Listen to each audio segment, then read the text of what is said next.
Hey Disney Planes fans, welcome back to another Collectors Hangout presentation, and this is part 2 of the Planes Fire and Rescue Toys preview from the Disney Store. If you happen to miss part 1 of this series, please click on the next picture that says watch previous video, and that'll instantly transport you to part 1 of this series. Now, as I mentioned in the previous video, that this is only a preview to the die casts that will be coming out, and we're only going to show you what's available at the Disney Store. With the next few videos coming up, I'll be taking each individual airplane from the movie Fire Rescue and giving you a closer look at each individual casting with its own video. However, in this video presentation, we're going to take a look at Mayday, Blade, Windlifter, and Muir.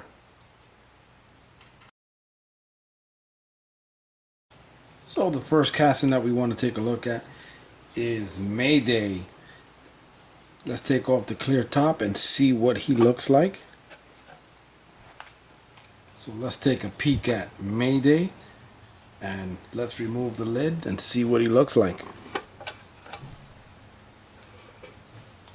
Here we have his rear cardstock. Kind of resembles a fire station at an airport or a landing strip. What do you guys think? This is the back of his cardstock.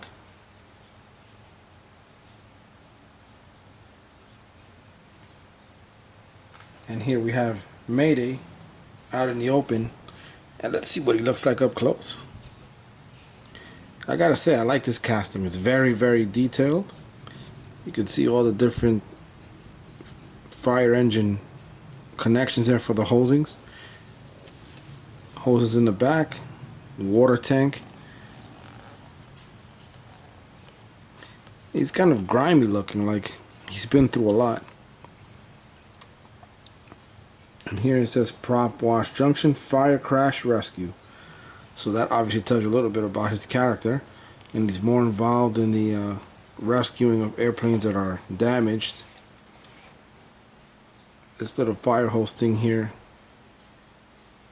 it's positioned in one position, does not move, but it is flexible. His glasses are glued on, but they are also flexible, so you can't take them off. So tell me, what do you think he looks like? I think he kind of reminds me of Mayday. You tell me.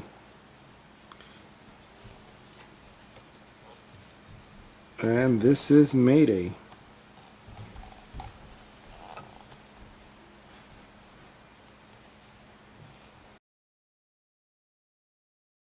And here we have Blade, one of the helicopters from the Fire Rescue movie. And some things to point out.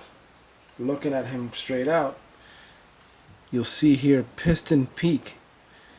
Now I guess that's one of the new areas opened up into the worlds of planes, up above the world of cars, as they say. So we have Radiator Springs, Prop Wash Junction, and now we have Piston Peak. So here's the back of the packaging, and some details to point out. That this casting has real sliding door, free spinning wheels, and a removable water tank from the bottom. So this is Blade, and please be sure to watch my video unboxing and review for this particular casting.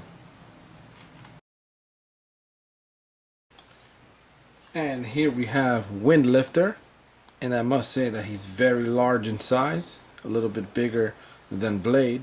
Now this particular casting has a removable water tank.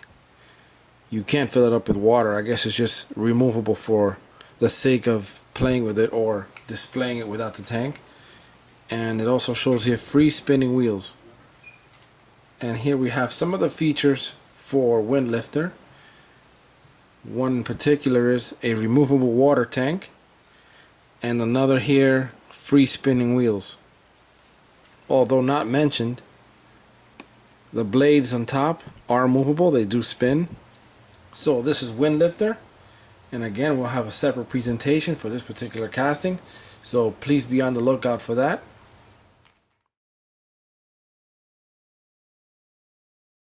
And here we have Muir. Now this has got to be one of my favorite castings from the current fire rescue movie, and who doesn't love trains? I mean, he just looks cool. He's old-fashioned but very detailed. I like the colors that Disney has chosen for this particular character in the movie.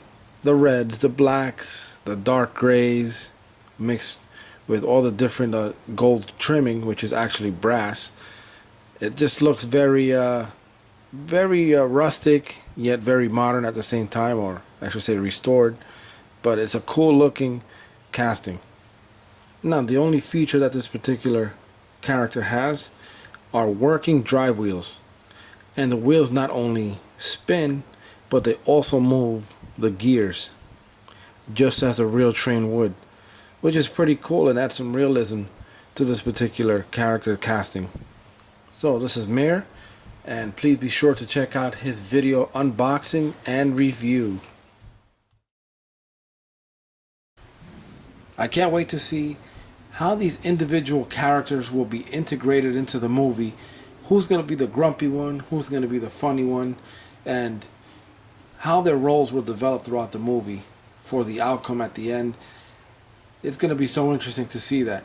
So at that point, I just like to say that that's the reason why I'm making separate videos for each individual casting. Once the movie releases, I'll be able to make a better presentation showing each individual casting. I know nothing about these, so once the movie is released, I go watch it, and I'll be able to, I guess, review these individual castings more appropriately and pointing out certain details about them and why they're designed the way they are, and so forth. Thanks again for watching, and don't forget to like, subscribe, and don't forget that every time you share this video, you're sharing excitement with somebody else that may not know about this particular subject. It keeps the community growing and interested in this particular hobby. And I'll be waiting for you in the next video.